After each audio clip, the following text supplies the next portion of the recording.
السلام علیکم ورحمۃ اللہ وبرکاتہ۔ وہ اپنے ان پڑھ خاندان میں ایسے نظر آتی جیسے کوئلوں میں چمکتا ہوا ہیرا۔ اب وہ بڑے شوق اور لگن سے پڑھتی ہے۔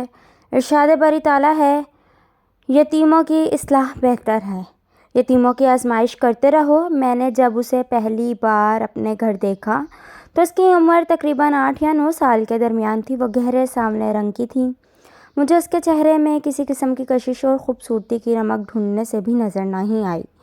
اس کی بیوہ ماں ہمارے گھر کی صفائی ستھرائی کے لیے کام پر رکھی گئی تھی۔ وہ اس کے پیچھے پیچھے ہمارے گھر آتی اور اپنا نچلا نہ بیٹھنے والی طبیعت کی وجہ سے گھر کے ہر فرد سے جھڑکیاں کھاتی۔ آمنہ یہ نہ کرو، آمنہ وہ نہ کرو۔ گھر کے بچوں کو پہلے چھیڑتی، جب وہ مارتے تو آگے لگ کے پورے گھر میں دوڑتی کہ فلاں بچہ مجھے مارتا ہے۔ میں یہ سمجھتی کہ یتیم سمجھ کر ہر کوئی اس سے زیادتی کرتا ہے۔ میں نے اس کی والدہ سے کہا کہ آپ اس کو گورنمنٹ اسکول میں داخل کراؤ اور اس کو قرآن پاک پڑھنے میں میرے پاس بھیجا کرو۔ بہرحال کافی دفعہ کہنے کی وجہ سے اس کی ماں نے اسے اسکول داخل کروا دیا اور میرے پاس قرآن پاک پڑھنے کے لیے بھی بھیجنے لگی۔ وہ نورانی قاعدے کا ایک ایک لفظ بڑی مشکل سے یاد کرتی اور میری برداشت کا امتحان لیتی۔ جتنا وہ تنگ کرتی، گھر کے سب افراد کا خیال تھا کہ میں بہت جلد اس کو پڑھانا چھوڑ دوں گی۔ شروع میں وہ چھٹیاں بھی بہت کرتی۔ اس طرح کرتے کرتے وہ اماں پارے پر آ گئی۔ قرأت کے اصول و ضوابط کو بہت الٹ پلٹ کرنے اور نہایت کن ذہن ہونے کے باوجود بھی میں اس کو ایک آیت یاد کرواتی۔ ان دنوں مجھے حقیقتاً یہ بات سمجھ آئی کہ جاہلوں کی جہالت کے برداشت کرنے کو عقل کی زکوٰۃ کیوں کہا گیا ہے۔ بہرحال میں اس کو برداشت کرتے ہوئے عقل کی زکوٰۃ دیتی چلی گئی اور وہ اماں پارے کے 3 سے 4 آیات سے ہوتے ہوئے آدھا صفحہ یاد کرنے لگی۔ اب جب وہ اونچی آواز میں تجوید و قرأت کے ساتھ اصولوں کے مطابق اپنا سبق دہراتی تو اس کی آواز میں ایسے لے ہوتی کہ گھر کا ہر فرد حیران رہ گیا کہ یہ کتنی روانی کے ساتھ قرآن پڑھتی ہے۔ یہ میری ساس، سسر اور شوہر کا قرآن سے پہلی دفعہ تعارف ہوا کہ صحیح قرآن پڑھنے کا طریقہ یہی ہے اور وہ بہت متاثر بھی نظر آئے۔ اب چونکہ اس کی زبان لفظوں کو جوڑ کر پڑھنے میں روا ہو گئی تھی تو میں نے آمنہ کی والدہ سلمیٰ سے کہا کہ اب اس کو شام کو بستہ دے کر میرے پاس بھیجا کرو تاکہ میں اس کو اردو میں چلا دوں اور یہ اپنی زبان سمجھ سکے اور خط وغیرہ اور حساب کتاب سیکھ لے۔ ان سب چیزوں کے لیے سلمیٰ کو قائل کرنا یہ ایک علیحدہ داستان ہے، کیونکہ یہ لوگ نسل در نسل لوگوں کی غلامی کی زندگی گزارتے آ رہے تھے۔ وہ 2 وقت کی روٹی کا حصول بھی ان کے لیے بہت مشکل تھا۔ جہالت اور اجڑ پن میں ان کا کوئی ثانی نہ تھا۔ میں نے سلمیٰ کی دکھتی رگ پہ ہاتھ رکھا اور کہا کہ کیا تم نسل در نسل لوگوں کے گھروں میں کام اور غلامی ہی کرتے رہو گے؟ تم پڑھی نہیں تو اس لیے شوہر کی وفات کے بعد ان مسائل کا سامنا کر رہی ہو اور تمہاری بیٹی گواری بیٹی بھی غلامی کرنے پر مجبور ہے اور 10 اور 12 سال کے بیٹے بھی غلامی کرنے پر مجبور ہے، اور یہ آمنہ تو جسمانی طور پر بھی بہت کمزور ہے۔ یہ تو لوگوں کے گھر میں کام بھی نہیں کر سکتی، لہٰذا اس کو کچھ نہ کچھ پڑھاؤ تاکہ یہ بڑی ہو کر اپنا بوجھ اٹھا سکے۔ بہرحال اب بات سلمیٰ کی سمجھ میں آ چکی تھی۔ تب تک آمنہ برائے نام اول جماعت میں پہنچ چکی تھی، لیکن ابھی تک اس کو الف بے نہیں آتی تھی۔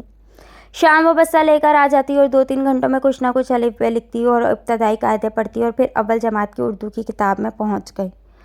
ٹوٹی پھوٹی اردو پڑھنا کوئی مسئلہ نہ تھا، اصل مسئلہ لکھائی اور زبانی لکھنے کا تھا۔ اس کا مسئلہ یہی تھا کہ کن ذہن ہونے کی وجہ سے وہ وقت زیادہ لیتی اور کام تھوڑا سیکھتی تھی۔ میرا 1 گھنٹہ صبح اور 3 گھنٹے عصر کے وقت اس پر صرف ہوتے۔ میری اپنی ذمہ داریاں بھی تھیں۔ میرے 4 بچے انگلش ٹو انگلش اسکول میں پڑھتے تھے۔ ان کو ٹیوٹر اور قرآن پاک پڑھانے کا فریضہ بھی میں خود ہی انجام دیتی تھی۔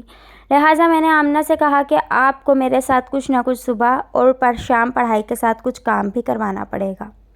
اس طرح رے کرتے اس کی زندگی کی گاڑی آگے بڑھنے لگی اور وہ سوم جماعت میں پہنچ چکی تھی۔